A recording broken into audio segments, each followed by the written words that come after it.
Hello students, मेरा नाम है विवेक और आप देख रहे हैं एजुकेशनल ईज़र। आज का हमारा टॉपिक है नरेशन, जिसके मैंने पहले भी 6 पार्ट बना रखे हैं नरेशन पर, जिसमें मैंने एजर्टिव सेंटेंस के बारे में पूरा बताया है और इंट्रोगेटिव सेंटेंस में यस नो टाइप वाले वाक्यों को कैसे इनडायरेक्ट नरेशन में बदला जाता है वो मैंने बताया। ठीक है, जिन्होंने वो सारे वीडियोस नहीं देखे हैं, ख़ास तौर पे पिछला वीडियो, क्योंकि ये वीडियो उस वीडियो के आगे का ही हिस्सा है, तो जिन्होंने वो वीडियो नहीं देखा है मैं उनसे अनुरोध करूंगा कि सबसे पहले वो वीडियो देख लें, क्योंकि ये वीडियो का संबंध उस वीडियो से है। ठीक है, तो हम लोग इस वीडियो में पढ़ेंगे कि WH टाइप, यानी मैंने आपको उस वीडियो में बताया था 2 तरह के प्रश्नवाचक वाक्य यानी इंट्रोगेटिव सेंटेंस होते हैं। एक यस नो टाइप जो कि हेल्पिंग वर्ब से शुरू होते हैं, जैसे is, am, are, was, were, has, have, will, shall, इस सब से शुरू होते हैं, तो उसे हम येस नो टाइप बोलते हैं। उसके नियम मैंने बहुत सारे बताए थे। और दूसरा प्रश्नवाचक वाक्य होता है WH टाइप। WH टाइप मतलब जो व्हाट, वाई, व्हेन, हाउ, ये सब से शुरू होते हैं। ठीक है, तो उन दोनों प्रकार के प्रश्नवाचक वाक्यों में लगभग सभी समानताएं हैं, कोई परिवर्तन नहीं है। जो नियम मैंने उस वीडियो में बताया था, सारे नियम इसमें लगते हैं, एक नियम को छोड़कर।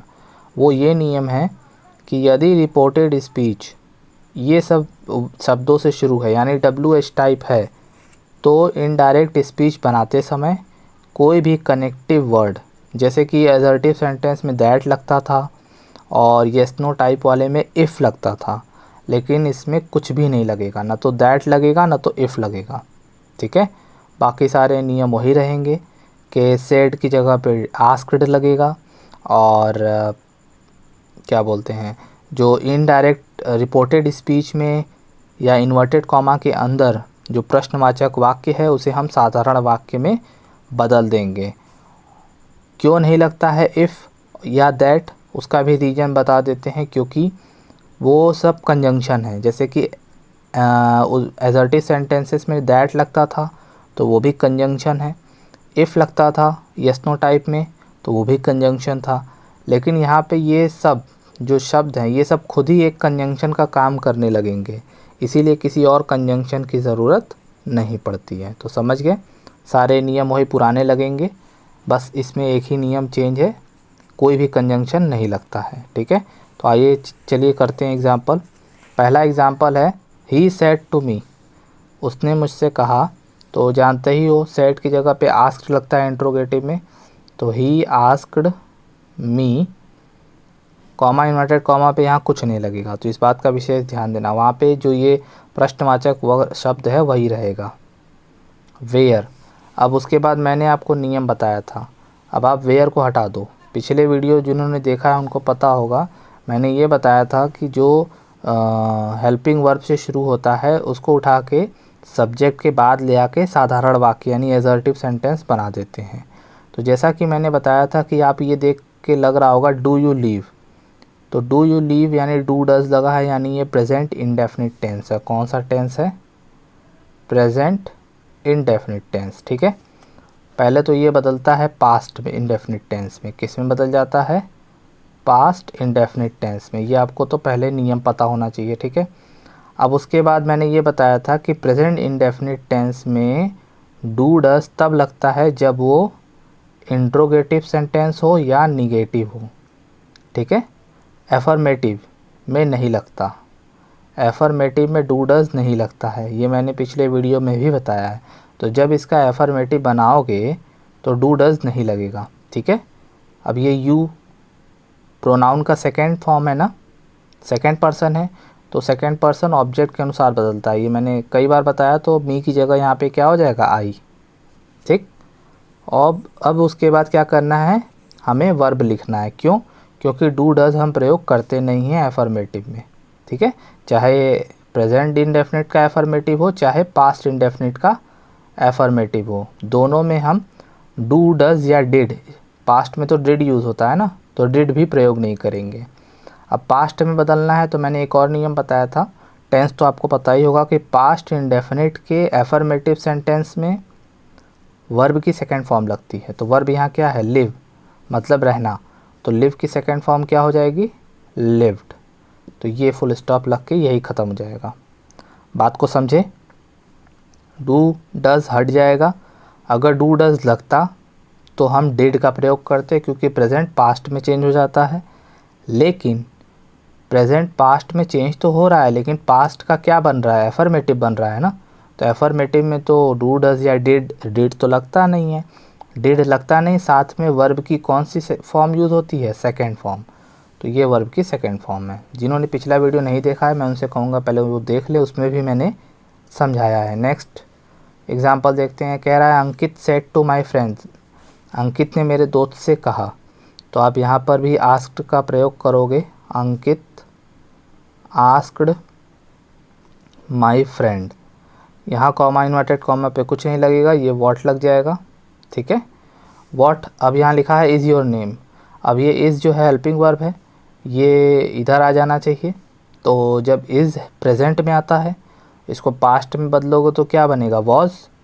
और योर देखो तुम्हारा जो है योर इसके साथ जुड़ा हुआ है, योर नेम तुम्हारा नाम। तो योर सेकंड पर्सन है, सेकंड पर्सन प्रोनाउन है। सेकंड पर्सन किसके अनुसार बदलता है, अभी मैंने बताया यू ऑब्जेक्ट के अनुसार बदला, तो योर भी ऑब्जेक्ट के अनुसार बदलेगा। तो माई फ्रेंड, फ्रेंड यानी दोस्त, कोई लड़का या लड़की हो सकता है, तो लड़का ले लेते हैं कि हाँ कोई लड़का होगा। तो अंकित का एक दोस्त है, तो यहाँ पर हम what his name, his name. और इस किस में चेंज हो जाता है, वॉज में। तो देखा, इसको साधारण वाक्य बना दिया मैंने, व्हाट हिज नेम वॉज। ठीक है, इसी प्रकार अगला देखते हैं। कविता सेड टू शिखा, कविता ने शिखा से कहा।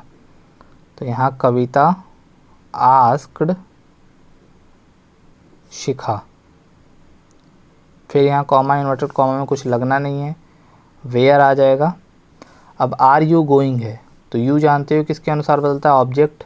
यहाँ महिला है, महिला के लिए शी लगता है। और इज़ एम आर किस में बदल जाता है, वॉज वर्ब में। तो शी के साथ वॉज वर्ब में से क्या लगता है, वॉज लगता है। ठीक है, और गोइंग। देख रहे हो कितना आसान है। जो हेल्पिंग वर्ब है वो सब्जेक्ट के बाद आ जाता है। देखो यहाँ भी सब्जेक्ट ये था, इसके बाद आ गया।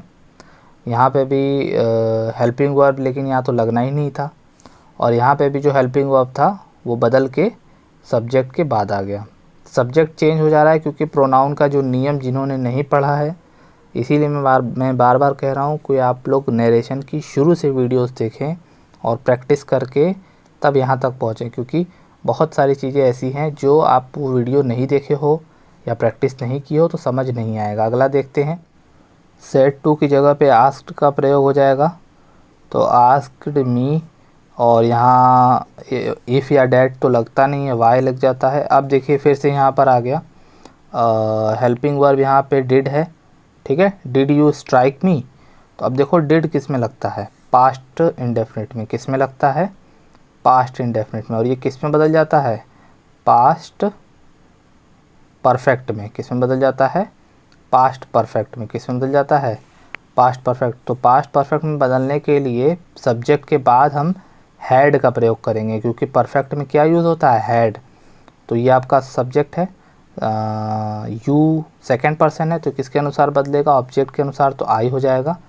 और हैड का प्रयोग होगा, जानते ही हो, क्योंकि पास्ट में चेंज हो जा रहा है। ठीक है, तो हैड का प्रयोग हो गया। और साथ में आपको ये भी पता है कि जब हैड या परफेक्ट टेंस होता है, चाहे प्रेजेंट परफेक्ट हो, चाहे पास्ट परफेक्ट, चाहे फ्यूचर परफेक्ट, वर्ब की थर्ड फॉर्म यूज़ होती है। कौन सी फॉर्म यूज़ होती है, थर्ड फॉर्म। तो वर्ब क्या है, स्ट्राइक, मतलब मारना या झटका देना। ठीक है, चोट पहुंचाना। तो स्ट्राइक का जो थर्ड फॉर्म होता है, स्ट्रक। क्या होता है, स्ट्रक। मी फर्स्ट पर्सन प्रोनाउन है, मुझे। ठीक है, मी मतलब मुझे। तो फर्स्ट पर्सन प्रोनाउन सब्जेक्ट के अनुसार बदलता है। सब्जेक्ट क्या है, ही के लिए जो है प्रोनाउन में क्या लिखोगे, हिम। समझ गए। नेक्स्ट देखते हैं। नेक्स्ट कह रहा है the teacher said to the student, teacher ने स्टूडेंट्स से कहा। तो यहाँ पर वही जानते हो, आस्क्ड का प्रयोग होगा क्योंकि प्रश्नवाचक है। तो the teacher asked the students, comma inverted comma की जगह पे यही लग जाता है।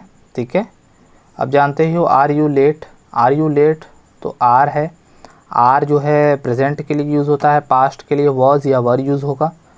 पहले सब्जेक्ट लिख लेते हैं, ये किसके अनुसार बदलेगा, द स्टूडेंट्स, ऑब्जेक्ट के अनुसार। ऑब्जेक्ट में क्या है, बच्चे, ढेर सारे बच्चे हैं यानी बहुवचन है, और बहुवचन के लिए प्रोनाउन कौन सा होता है जानते हो, दे, ये तो मैंने बताया ही है, ठीक है। और दे के साथ आप वॉज वर में से क्या लगाओगे, क्योंकि ये आगे यहाँ पर आएगा साथ में चेंज होके, क्योंकि इज एम आर तो प्रेजेंट में है, पास्ट में बदल जाता है, तो पास्ट में बदलेगा तो वॉज या वर लगेगा, दे के साथ लगता है वर, ठीक है। दे वर लेट। और टुडे का क्या बन जाता है, आपको मैंने बताया था, डैट डे, क्या बन जाता है, दैट डे। अगला देखते हैं, लिखा हुआ है एन ओल्ड माउस सेड, एक बूढ़े चूहे ने कहा। तो प्रश्न है, तो यहाँ पे भी आस्क्ड का प्रयोग हो जाएगा, an old mouse asked, comma inverted comma की जगह पे क्या हो जाएगा, हु। अब देखें यहाँ विल बेल द कैट, यानी कौन बिल्ली को गले में घंटी बांधेगा, ऐसा कुछ कहावत है कि एक बूढ़े चूहे ने कहा कि भाई बिल्ली के गले में घंटी कौन बांधेगा, या बिल्ली को कौन चकमा देगा, ऐसे, ठीक है। तो अब यहाँ देखिए आप लोगों को एक इंटरेस्टिंग चीज़ ये है कि who will bell the cat. अब यहाँ पे जो हम लोग हर बार सब्जेक्ट ढूंढते थे, जैसे यहाँ यू था, यहाँ पे भी यू था, उसके ऊपर भी यू था, तो ज़्यादातर जगह आपको सब्जेक्ट दिख जा रहा है, लेकिन जहाँ पर हु रहता है, हु मतलब कौन, ठीक है, तो वहाँ पर सब्जेक्ट एक्चुअल में होता नहीं है, क्योंकि हु का जो आंसर होता है वो अपने आप में ही एक सब्जेक्ट होता है, तो हु की जगह हु रहने देंगे, ठीक है, और इसी को सब्जेक्ट मान लेते हैं। अगर यही सब्जेक्ट मान लोगे तो उसके बाद वर्ब आता है, हेल्पिंग वर्ब, और विल किस में बदल जाता है, वुड में, तो who would bell the cat. बात को समझ गए। अगर यहाँ पे जब भी हु आएगा तो हु के बाद हमें सब्जेक्ट दिखेगा ही नहीं, तो जब सब्जेक्ट नहीं दिखेगा तो हम जो हेल्पिंग वर्ब को हम आगे ले आ रहे थे बार बार, है ना, तो वो वहीं रह जाएगा। जैसे यहाँ पर एक और एग्जांपल है उसी तरीके का, देखो लिखा हुआ है रचित सेड टू रजनी, रचित ने रजनी से कहा, तो यहाँ पे भी आस्क्ड का प्रयोग हो जाएगा, रचित आस्क्ड रजनी। अब देखो यहाँ हु दिख गया, who has taken my books, किसने मेरी किताब ली है, तो यहाँ हु का जो जवाब है, मान लो रमेश ने ली है, तो रमेश सब्जेक्ट में आ जाएगा, तो ये सब्जेक्ट की तरह खुद काम कर रहा है, तो सब्जेक्ट के बाद क्या आता है, हेल्पिंग वर्ब भी आता है ना, तो ये कहीं नहीं जाएगा, बस ये टेंस परिवर्तित हो जाएगा। ये टेंस है प्रेजेंट परफेक्ट, और प्रेजेंट परफेक्ट किस में बदलता है, पास्ट परफेक्ट में, तो ये हो जाएगा हैड, ठीक है। ऊपर वाले एग्जाम्पल में हम लोग हेल्पिंग वर्ब को किसी सब्जेक्ट के बाद में ला रहे थे, ठीक है, हेल्पिंग वर्ब को किसी सब्जेक्ट के बाद में ला रहे थे, उसी प्रकार से यहाँ पर भी हेल्पिंग वर्ब को किसी सब्जेक्ट के बाद में ला रहे थे, लेकिन यहाँ पे जो हु है वो खुद अपने आप में ही सब्जेक्ट है, इसीलिए उसको वहीं पर रहने देंगे। अब यहाँ लिखा है my book, my first person pronoun है तो ऑब्जेक्ट के अनुसार बदलेगा, ऑब्जेक्ट एक महिला है तो महिला के लिए क्या होता है, हर, ठीक है, किसने उसकी किताब ली, तो ये देखिए इस तरीके का बना सकते हो। उम्मीद है वीडियो आपको समझ में आया होगा।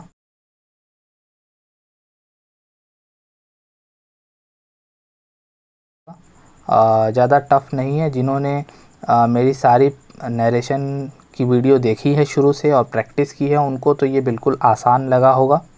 जिन्होंने नहीं देखी है और उनको लग रहा है कि काफ़ी टफ़ है, तो मैं बता दूं आपको, आप अगर सारी वीडियोस को देखोगे, उसमें दिए गए सवालों को प्रैक्टिस करोगे, तो आपको ये वीडियो 101% समझ आने वाला है, ठीक है।